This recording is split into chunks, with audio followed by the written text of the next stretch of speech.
प्रिय विद्यार्थियों, मैं डॉक्टर अशोक कुमार मीणा आप सभी का हार्दिक स्वागत करता हूँ।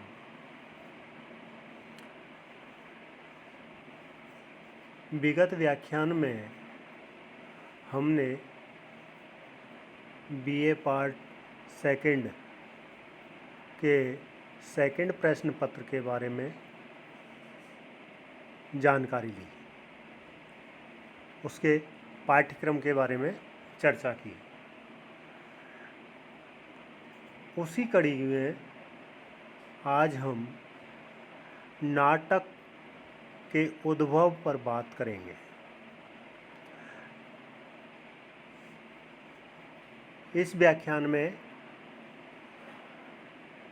आप नाटक के उद्भव के बारे में जान सकेंगे कि नाटक का उद्भव कैसे हुआ, किस कारण से हुआ, इसकी व्युत्पत्ति कैसे हुई, नाटक शब्द का अर्थ क्या है। इन सभी सवालों के बारे में आप जानकारी ले सकेंगे। ज़्यादा भूमिका ना बांधते हुए मैं अपने विषय पर आता हूँ।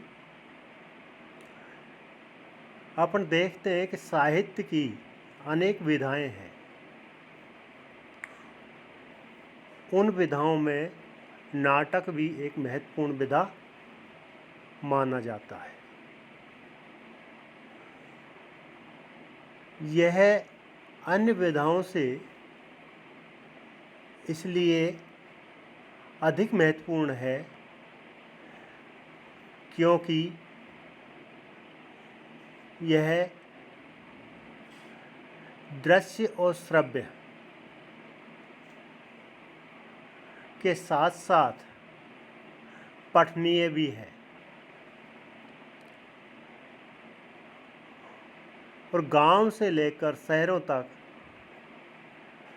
मनोरंजन का सबसे प्रभावशाली साधन बना हुआ है।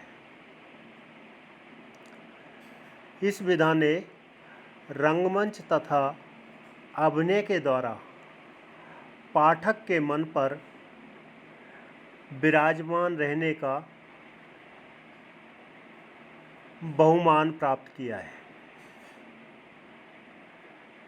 सभी विकसित कलाओं की अपेक्षा नाटक सामूहिक कला के रूप में प्रस्तुत होने के कारण वह मनुष्य के जीवन से समीपता रखता है या निकटता रखता है। सामाजिक परिवर्तन तथा मनोरंजन की विशेषता इसमें निहित रहती है। साथ ही देखने में यह आता है कि नाटक में जीवन का प्रतिबिंब झलकता है। साथ ही साथ सत्य तथा भावनाओं का प्रतिबिंब भी इसमें मुखरित होता है। सभी देशों में, भाषाओं में नाटक का प्रचलन न्यूनाधिक रूप में रहा है। यानी कोई भी देश हो, कोई सी भी भाषा हो, उसमें नाटक का प्रचलन कहीं ज़्यादा है तो कहीं कम है। यानी हर देश में, हर भाषा में नाटक का प्रतिस्वरूप आपको उपलब्ध रहता है। यह साहित्य की एक विधा ही नहीं बल्कि विशिष्ट रंगमंचीय दृश्य रूप भी है। यानी साहित्य की एक विधा होने के साथ साथ रंगमंच पर भी इसका मंचन किया जाता है, अभिनय किया जाता है। इस वजह से यह अन्य विधाओं से, अन्य साहित्यिक विधाओं से यह अलग है और विशेष भी है। इसमें जीवन की गहरी अनुभूतियों का साक्षात्कार मिलता है, जो आनंदित तथा रसास्वादन के लिए आम जन को अपनी ओर आकर्षित करता है।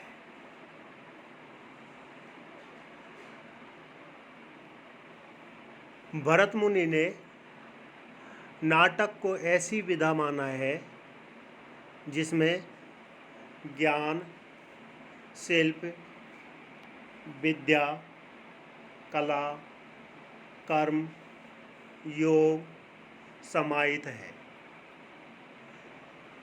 इसलिए सभी विद्याओं से बढ़कर साहित्य की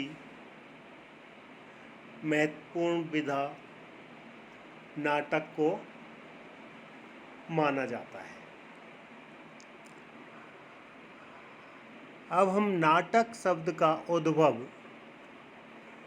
किस प्रकार हुआ, किस शब्द से हुआ, उसके बारे में जानकारी लेते हैं। संस्कृत के नाट्य शब्द से हिंदी में नाटक शब्द आया।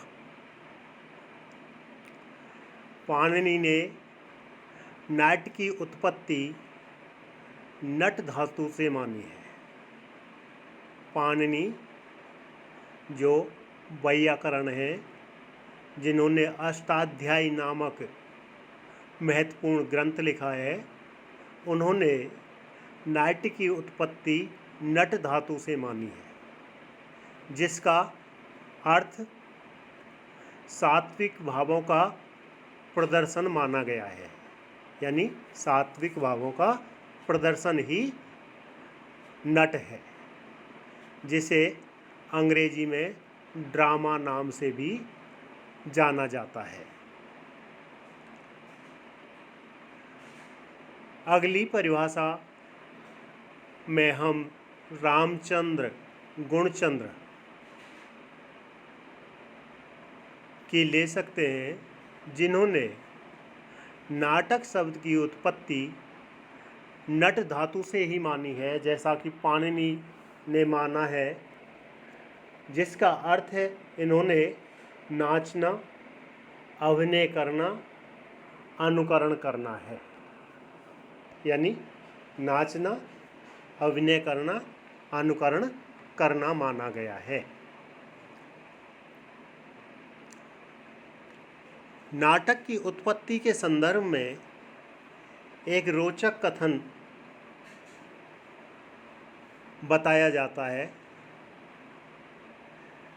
या कहा जाता है कि इसमें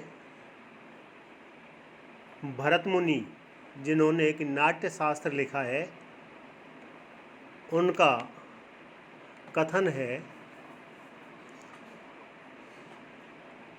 एक बार वह वस्तु मनु के दूसरे युग के लोग बहुत दुखित हुए।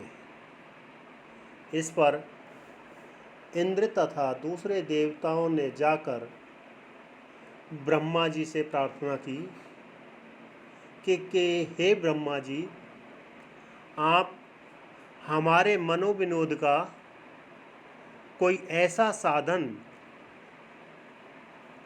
बताइए या निर्मित कीजिए जिसके द्वारा हम सबका मनोरंजन हो जाए और हम प्रसन्नचित्त रहने लगे। इस पर ब्रह्मा जी ने चारों वेदों को बुलाया और उन चारों की सहायता से उन्होंने पंचम वेद, यानी 4 वेद कौन से? ऋग्वेद, सामवेद, यजुर्वेद और अथर्ववेद, इन चारों वेदों की सहायता से ब्रह्मा जी ने पंचम वेद यानी नाट्य शास्त्र की रचना की। इस पंचम वेद के लिए ऋग्वेद से संवाद लिया, सामवेद से गान लिया, यजुर्वेद से गान नाट्य लिया और अथर्ववेद से रस लिया गया था। विश्वकर्मा ने रंगमंच का निर्माण किया, शंकर ने तांडव और तथा पार्वती ने लास्य नृत्य दिए। विष्णु ने 4 नाट्य शैलियाँ प्रदान की। इस प्रकार नाटक का उद्भव माना जाता है।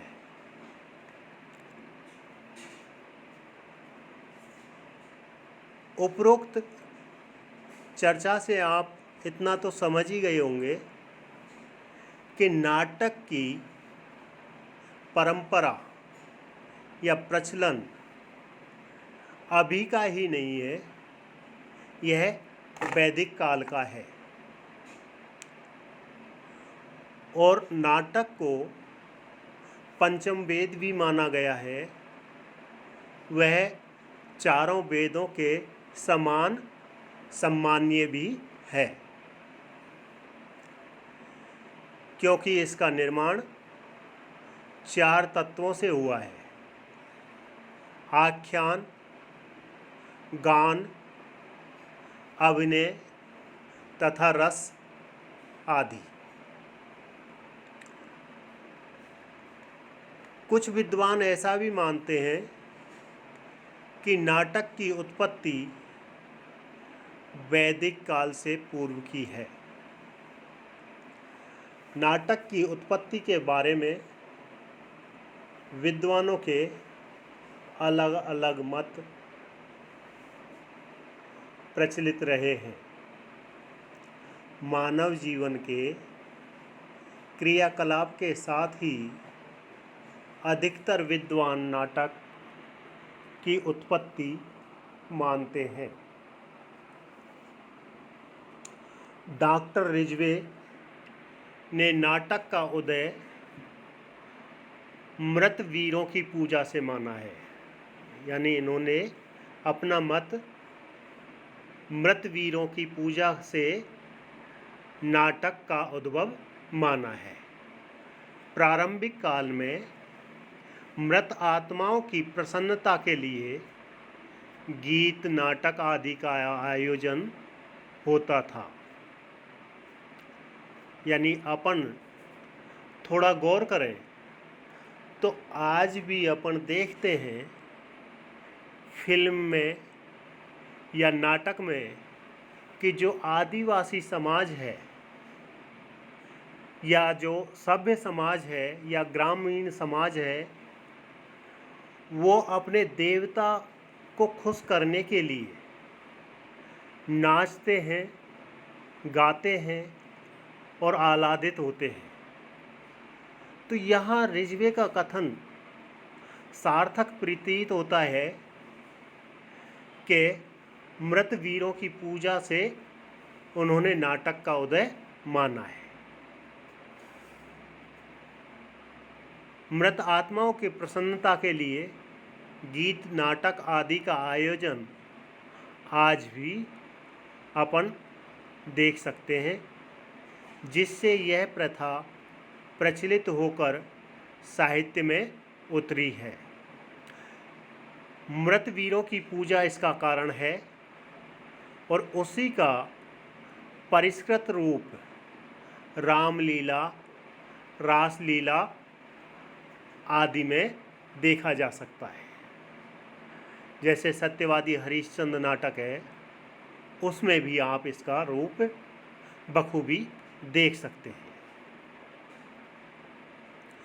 दूसरा मत डॉक्टर कीथ का है। डॉक्टर कीथ ने पतंजलि के महाभाष्य के आधार पर धार्मिक भावना से नाटक की उत्पत्ति मानी है। अनेकों विद्वानों का मत है कि नाटकों की उत्पत्ति में आदि मानव की धार्मिक भावनाएं भी एक कारण रही हैं। यानी यहाँ डॉक्टर कीथ ने भी उन्हीं धार्मिक भावनाओं को नाटक की उत्पत्ति का कारण माना है, जो कि डॉक्टर रिजवे भी मानते हैं।